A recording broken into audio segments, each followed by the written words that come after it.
One evening, we sat across from each other at the dining table, the soft hum of the refrigerator the only sound breaking the stillness. Then, out of nowhere, she spoke, her tone calm but heavy with purpose. "I think we should consider an open marriage." At first, I laughed, assuming it was some poorly timed joke, but the unwavering seriousness in her eyes made it painfully clear she meant it. A fracture ran through me, silent but complete.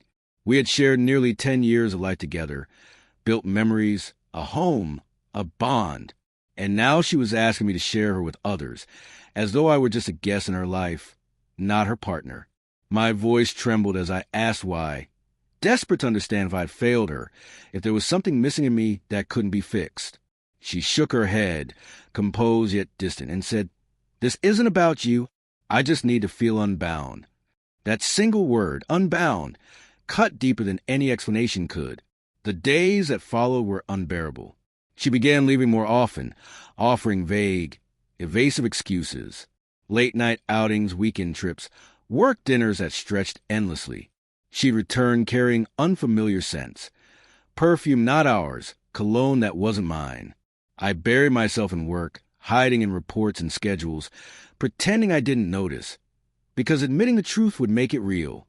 Then one night, my closest friend Mark confronted me. "You can't keep disappearing like this," he said, his voice firm yet gentle. "She's out there living her life. It's time you started living yours." I admitted I had no idea where to start. A mischievous glint appeared in his eyes as he smiled. "Don't worry. I've set up a blind date for you." I wanted to refuse. My marriage was unraveling, and the idea of pretending to be single felt absurd. But Mark was relentless. He handed me the details, and despite my hesitation, I found myself stepping into a bustling restaurant. The chatter and clinking glasses surrounded me, but I felt like an intruder. Anxiety weighed on me, prickling with resentment. Then she appeared, Claire, dark hair framing a face with calm, perceptive eyes, her presence radiating serene confidence that immediately put me at ease. She was unapologetically herself, and her smile, genuine, warm, effortless, pulled something loose in me. We ordered drinks and began to talk. For the first time in months, a real laugh escaped me, unburdened and free.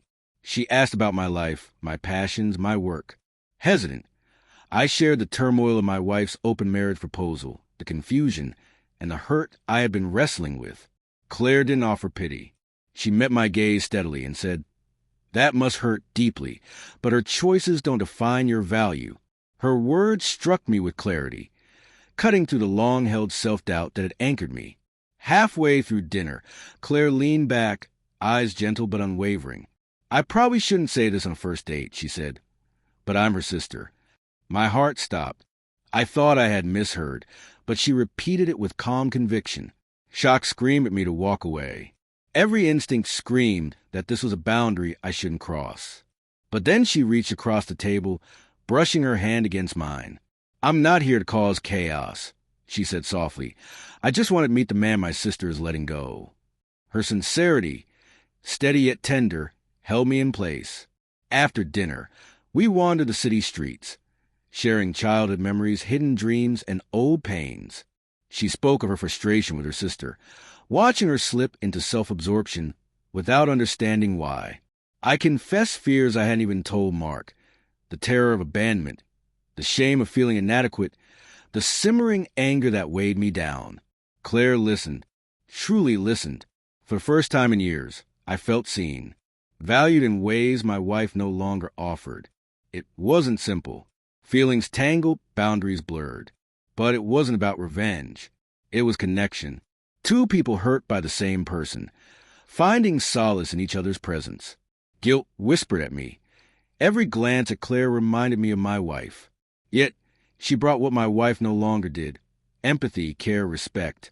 That night, I sat in my car outside our house for nearly an hour, the truth sinking in. My marriage was over. There was nothing left to save. In the following weeks, Claire and I stayed in touch. Quiet coffee meetups, walks in the park, moments that reminded me I wasn't invisible. My wife noticed my distance and accused me of cheating. The irony almost made me laugh. She yelled, cried, tried to pin blame on me, but I remained calm. I had already let go. The day I told her I wanted a divorce, she tried to play the victim. "You're leaving me for someone else," she spat. I shook my head. "No, I'm leaving because you abandoned me long ago. You just didn't have the courage to admit it." Her expression fell, but I didn't stay to watch the fallout. Claire wasn't the reason I left. She helped me rediscover my own strength. Looking back, the irony is sharp. My wife sought an open marriage, chasing her freedom. In doing so, she unknowingly created space for me to find someone who recognized my worth, even if only for a fleeting moment. She sought liberation. I granted it by walking away. Betrayal didn't break me. It revealed truth. Love without loyalty is hollow. I deserved more than to be an afterthought. Her desire for an open marriage didn't just end our story. It gave me the chance to begin a new one and realize that I was never the one who lacked anything.